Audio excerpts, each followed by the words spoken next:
بسم الله الرحمن الرحيم الحمد لله والصلاة والسلام على رسول الله وعلى آله وصحبه ومن تبعهم بإحسان إلى يوم الدين أما بعد. Le 12e cours.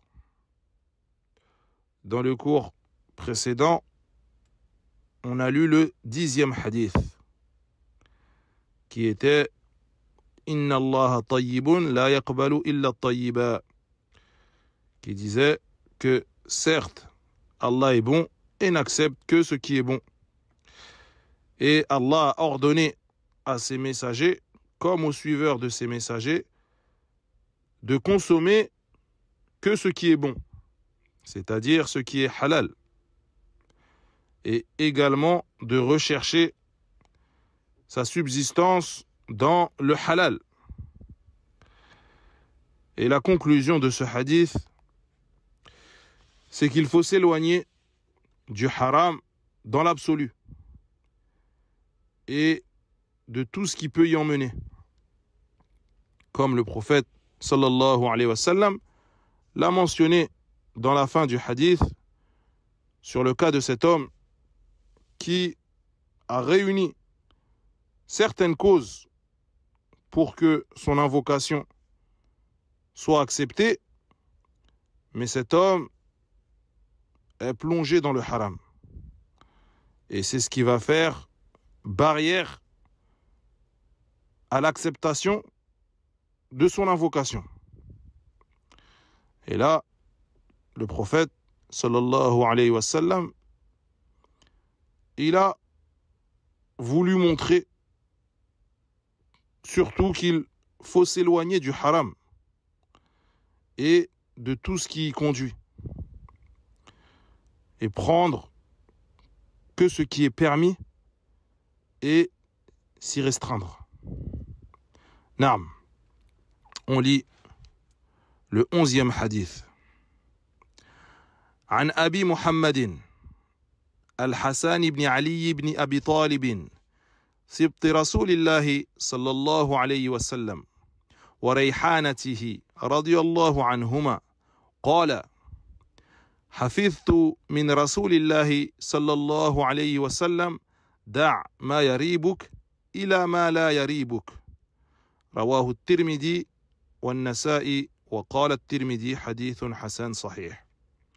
Donc d'après Abu Muhammad al-Hassan, le fils de Ali ibn Abi Talib, et c'est le petit-fils du messager d'Allah sallallahu alayhi wa sallam, il dit: j'ai retenu du messager d'Allah sallallahu alayhi wa sallam qu'il ait dit: laisse ce qui est douteux pour ce qui ne l'est pas.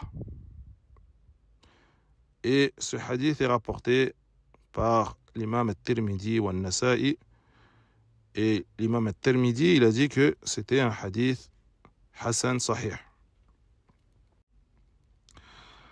Donc, dans ce hadith, le prophète sallallahu alayhi wa sallam nous enjoint à délaisser toute chose douteuse dont on n'est pas sûr de son jugement. Est-ce que cette chose est permise ou pas? On s'écarte et on se préserve.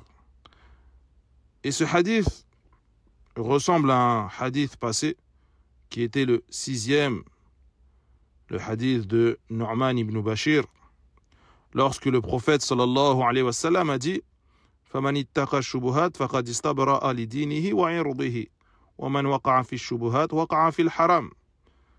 Quand il a dit que celui qui se préserve des choses douteuses préserve à la fois son dîn et son honneur, et que celui qui tombe dans les choses douteuses prend le risque de tomber dans ce qui est haram.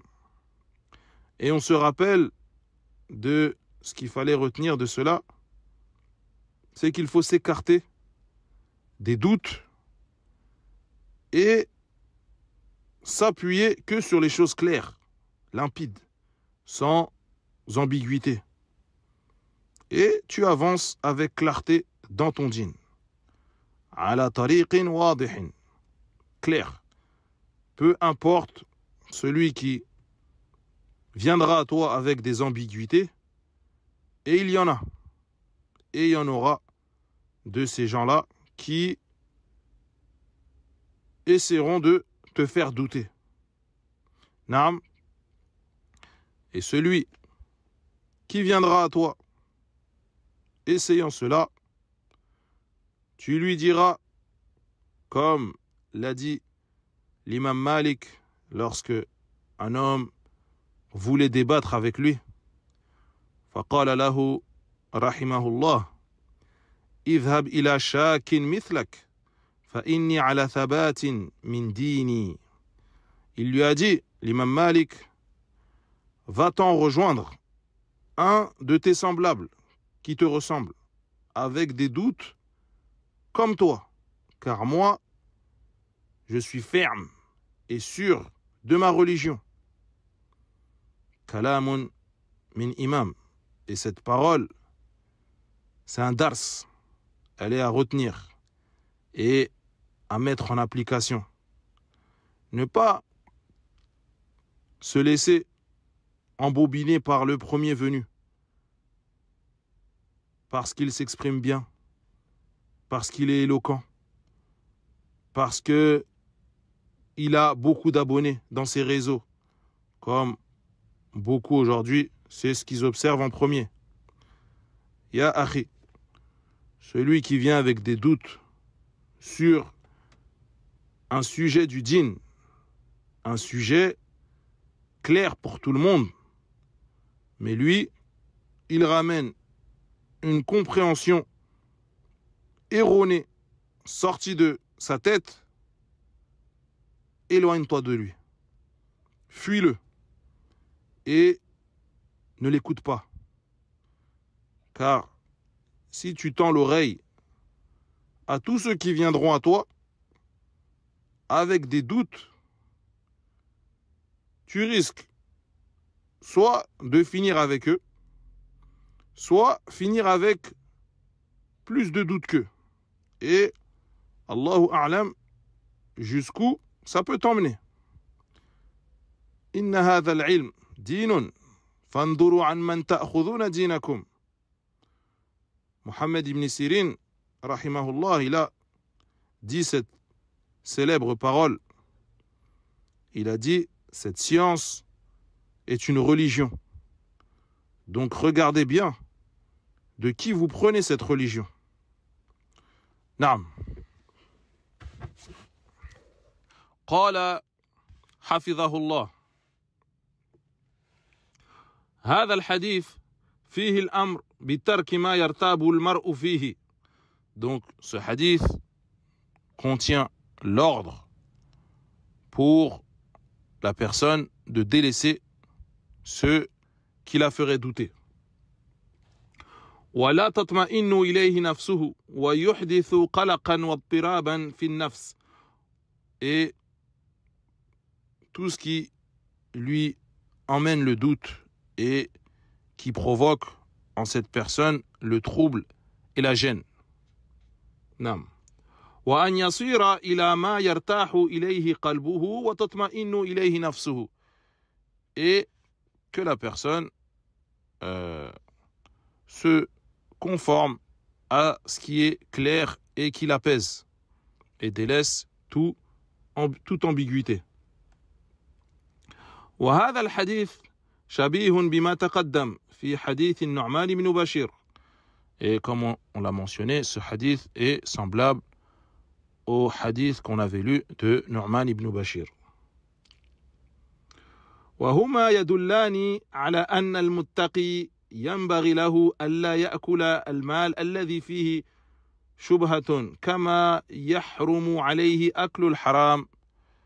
Et ces deux hadiths indiquent que la personne qui cherche à se préserver et se protéger ne doit pas consommer de choses douteuses.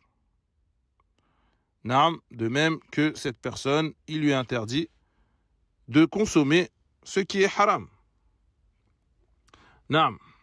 Aussi, ce hadith, c'est une grande règle parmi les règles du fiqh qui dit al-yaqin la yazulu bishak, c'est-à-dire que la certitude ne disparaît pas par un doute. Par exemple, toi tu as fait les ablutions pour la prière du Asr. Et ça, tu en as la certitude. Et là, l'heure du Maghrib arrive. Et tu ne sais plus si tu as fait les ablutions ou tu as tes ablutions.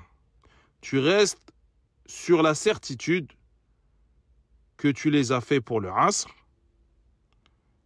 et tu as donc les ablutions. Car ce genre de réflexion, c'est ce qui emmène au wasawis. Et si tu ouvres cette porte, tu auras des doutes et des questions qui te viendront en permanence. Avant ta prière, après ta prière. Est-ce que j'ai mis l'intention? Est-ce que j'ai lu Al-Fatiha? Est-ce que j'ai fait ceci? Est-ce que j'ai fait cela? Et cette règle, Al-Yaqin la yazul bishak, c'est un apaisement. Tu es sûr d'avoir fait cette chose, khalas. Tu restes sur la certitude. Car Al-Waswas, ça gâche la vie. Est-ce que j'ai fait ça? Est-ce que j'ai fait ceci? Est-ce que j'ai fait cela? Ça gâche la vie. Il y en a, ils vont refaire les ablutions plusieurs fois, pensant qu'ils n'ont pas soit bien passé l'eau sur les bras ou sur les pieds. Et il y en a, ils refont la prière, disant qu'ils n'avaient pas mis la niya de la prière et plein d'autres choses. Et ceux qui sont touchés par ces wasawis, les savants disent souvent que le meilleur moyen de plus avoir de waswas, c'est de délaisser le waswas, tout simplement. La personne elle-même, c'est elle qui se guérit de cette maladie. بإذن الله تعالى. وفي الحقيقة الموسوس يتعب ويتعب. En plus de cela, celui qui a des wasawis, il se fatigue et fatigue les autres avec des séries de questions en continu. Et celui qui est éprouvé par cela, tu peux lui transférer 1000 fatwas, des avis, des paroles, il aura toujours des questions. Donc la conclusion, que chacun reste sur la certitude dans ses actes. Al-yaqin la yazulu bishak, que la certitude ne disparaît pas par le doute. Naam. Et celui qui est éprouvé par al-waswas, qu'il s'occupe par le bien, qu'il fasse beaucoup de adhkar et qu'il arrête par lui-même le waswas. Naam. قال ابن رجب رحمه الله في جامع العلوم والحكم: ومعنى هذا الحديث يرجع إلى الوقوف عند الشبهات واتقائها. Ibn Rajab, il dit que le sens de ce hadith est de s'abstenir des choses douteuses et de s'en écarter. فإن الحلال المحض لا يحصل للمؤمن في قلبه منه ريب. Et ce qui est clairement halal ne provoque aucune hésitation dans le cœur du croyant. Nam. والريب بمعنى القلق والاضطراب بل تسكن إليه النفس. Et l'hésitation, c'est le fait que la personne soit angoissée et confuse par la situation dans laquelle elle se retrouve. وأما المشتبهات فيحصل بها للقلوب القلق والاضطراب الموجب للشك. Et les choses ambiguës provoquent confusion et angoisse dans le cœur du croyant. Nam. L'emmenant à ressentir un doute sur la nature de l'acte.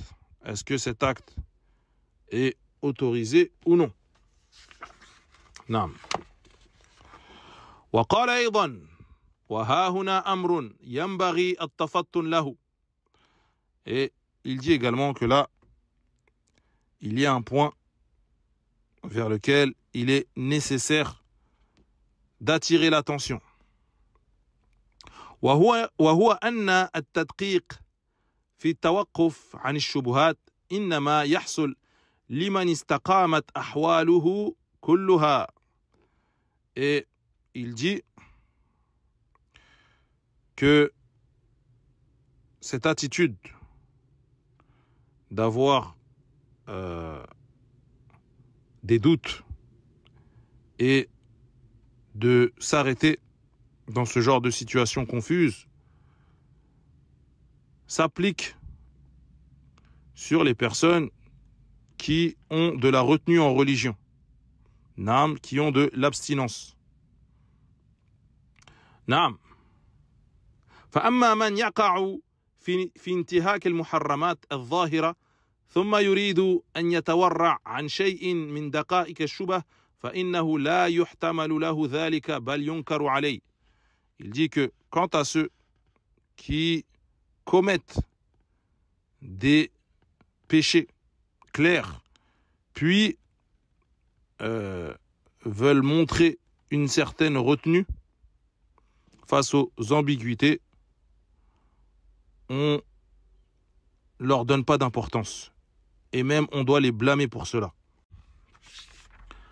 كما قال ابن عمر لمن سأله عن دم البعوض من أهل العراق يسألوني عن دم البعوض وقد قتلوا الحسين وسمعت النبي صلى الله عليه وسلم يقول هما ريحانتايا من الدنيا. Et cela, comme c'est arrivé à Ibn Omar, qui a blâmé cet homme qui venait de l'Irak, le questionnant pour savoir s'il était permis ou non de tuer une mouche. Et là, Ibn Omar, il a dit, il me demande s'il est permis de tuer une mouche alors que ils ont tué Al-Hussein. Et j'ai entendu le prophète sallallahu alayhi wa sallam dire que Al-Hassan et Al-Hussein sont mes deux enfants dans ce bas monde. Et ça, c'est à l'image de celui qui fait des énormes péchés à longueur de journée et il va quand même te demander sur une chose bien moindre que ce qu'il commet lui à longueur de journée.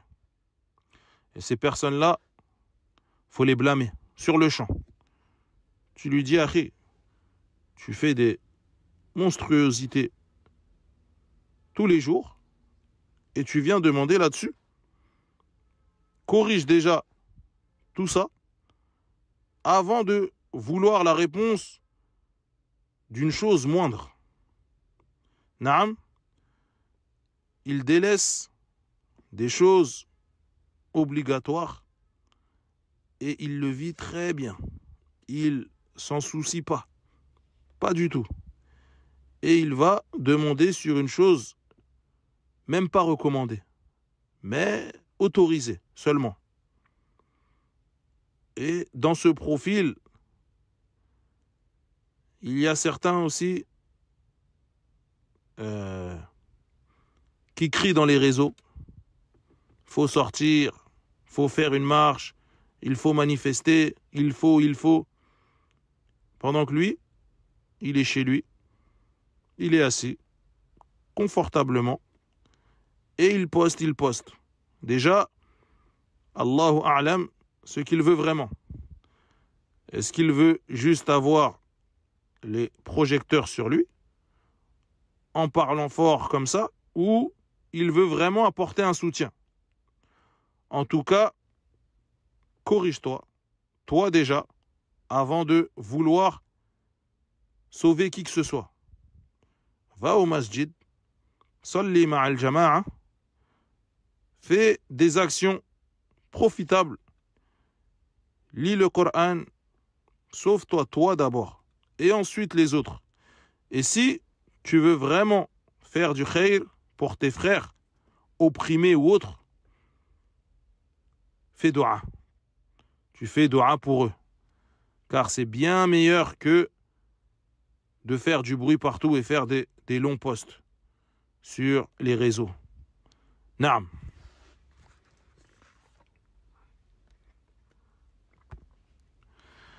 Mimma yustafadu min al-hadith. On passe aux enseignements du hadith. Tarku ma yakunu fihi ribatun wal akhdhu bima la ribata fihi. Donc, le premier enseignement, délaisser les actes où il y a un doute. Tout acte douteux, on s'en écarte. Les choses qui te mettent le doute, tu t'en écartes. Tu restes sur ce que tu es sûr. Tu avances avec certitude dans ton dîn. Et place ta confiance en Allah. Fatawakkal ala Allah, innaka ala al-haqqil mubin. Allah dit dans un verset, place ta confiance en Allah, tu es certes sur la vérité claire. ثانيا أن ترك ما يرتاب فيه راحة للنفس وسلامتها من القلق. Le deuxième enseignement,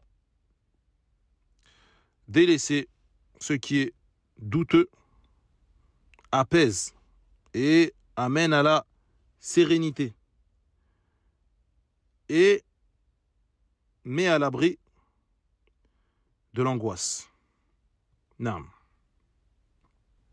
Et aussi,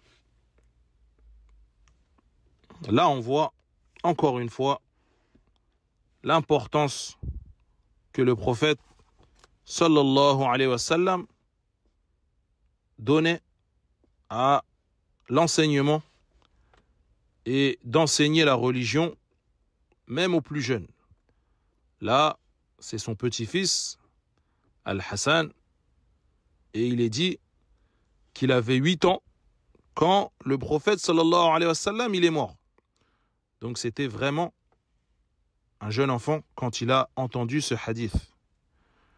Et on voit là l'importance d'enseigner dès le plus jeune âge.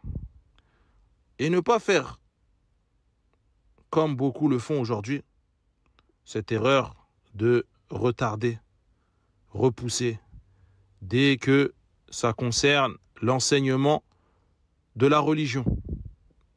Et ça, sous prétexte que c'est qu'un enfant. Il faut le laisser jouer.